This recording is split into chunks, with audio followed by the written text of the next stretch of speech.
Chapter 9, July 2nd, 1863. The route to Gettysburg, Pennsylvania. They marched two by two along the dusty road, camping at night and sitting out again before dawn. The days were scorching hot, and some men had collapsed on the side of the road, their faces beat red. Their war uniforms soaked in sweat. Buddy rode in the wagon with Les and Homer, but Thomas marched with Henry. Henry told stories as they walked about his parents and the store they owned, how his town smelled like apples in the fall, about his sweetheart, Mary. He had shown Thomas and Buddy a picture of Mary, a pretty and serious-looking girl with thick brown braid. They were both teachers at a little school in their town. Henry had also shown them his most precious possession, a small book Mary had made for him. It had a tin cover and was filled with paintings of the town in Vermont. In one of the pictures, the trees and grass were covered with what looked like a thick white blanket. "That's snow," Henry had explained. "It comes from the sky, like tiny icy flowers. There was nothing more beautiful than the first snow in Vermont." Buddy had closed her eyes and smiled, as if she could see it all in her imagination. Thomas wished he could, but it seemed his mind had stopped making happy pictures when Clem was taken. "I told Mary all about you," Henry said now, "in my last letter." "You wrote about me?" Thomas said, trying not to smile. Hearing that made him feel important. "One day you'll be able to write your own letters," Henry said. Thomas wondered if Henry was right. He hadn't learned how to read or write. Teaching a slave to read was illegal all over the South. Clem knew how to read, Thomas said. Henry always liked hearing about Clem. "How did he manage to learn?" Henry asked. "One winter, one of Mr. Knox's sons got sick," Thomas said, "so Mr. Knox gave him lessons at home. So Clem would sneak up to the house and stand on a bucket outside the window so he could hear." "That's clever," Henry said with a laugh.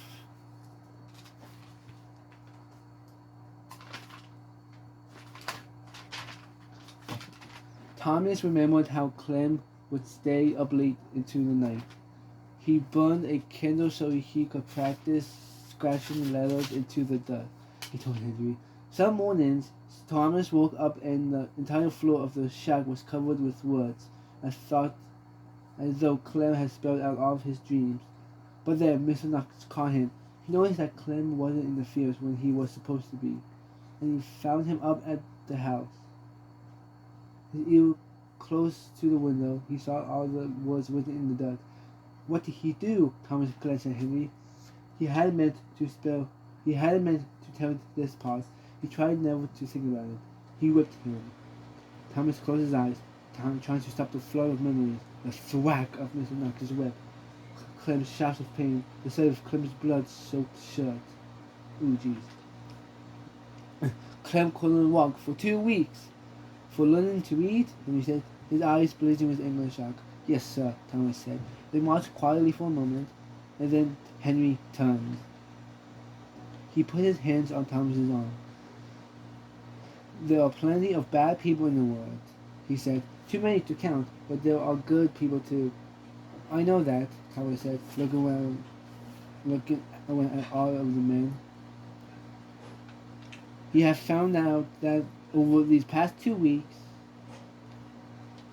Henry seemed to have more to say, but 2 soldiers appeared on horseback with a message for Captain Campbell. Tens of thousands of troops were already in Gettysburg. "The battle has begun." "This is it!" the captain bellowed. "To Gettysburg!" The men raised their rifles and cheered along. But their eyes looked uncertain. Their words seemed to disappear quickly into the air like dust. They just started marching again when Henry suddenly turned to Thomas. I've been thinking, he said, that when all this is over, you and Buddy could still come live in Vermont. You could go to my school. Mary is a wonderful teacher. She'll have you both reading in no time. Him and Buddy in Vermont with Henry going to school. What do you think? Thomas smiled, too stunned to speak at first, and then the soldier marching in front of them fell to the ground. He landed on his back, his eyes gazing blankly up at the sky. There was a mark on the man's forehead, like a wormhole in an apple, only bigger. Blood poured from the hole, making a puddle around his head. The man has been shot dead. Chapter 10. Suddenly, the ground was shaken, and hundreds of grey soldiers on horseback poured from the wooded hillside. Rebel cavalry! We're under attack!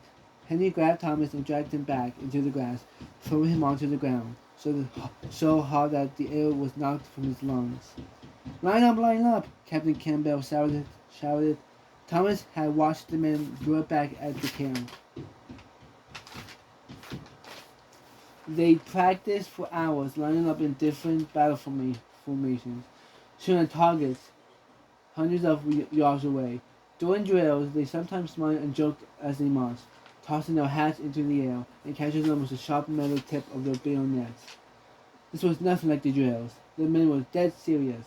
Even those who had been sagging during the march were now moving with lightning speed. With swift motion, the men ripped open their ammunition cartridges with their teeth, pulled gunpowder down the barrels of the rifles, and then pushed the bullets in with ramrods. Stay now, Thomas, Henry yelled. Get behind me. Take aim, the captain screamed. The soldiers all dropped to one knee, pointing their rifles at the charging cavalrymen. Ready? Fire! Boom, boom, boom, boom! Bullets from 100 muskets tore through the air.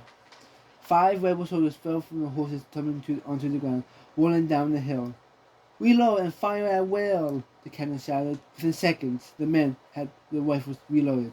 Boom, boom, boom! More soldiers fell. Black gun smoke filled the air, mixing with the dust. And as quickly as they had appeared, the cavalrymen were gone. The Union soldiers stood up, catching their breath, running to help the few men who lay on the ground, wincing in pain. And then, suddenly, Thomas's mind whirled with panic. Buddy! He leaped forward, staggering through the smoke. He managed to find a wagon that Buddy had been riding in. It was tipped over. Sacks of flour and beans were scattered everywhere. Some burst open with bullets. Lester and Helmer were both in the grass, looking dazed and bruised. Homer! Thomas said. Where's Buddy? Good Lord, I thought she was with you, Homer said, jumping up. Lester hit his leg. I was trying to help him, and with all the smoke.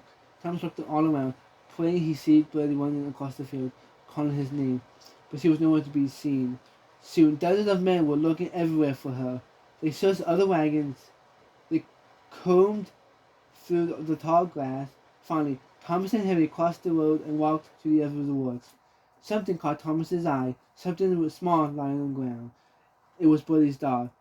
He picked it up. It was spattered with blood.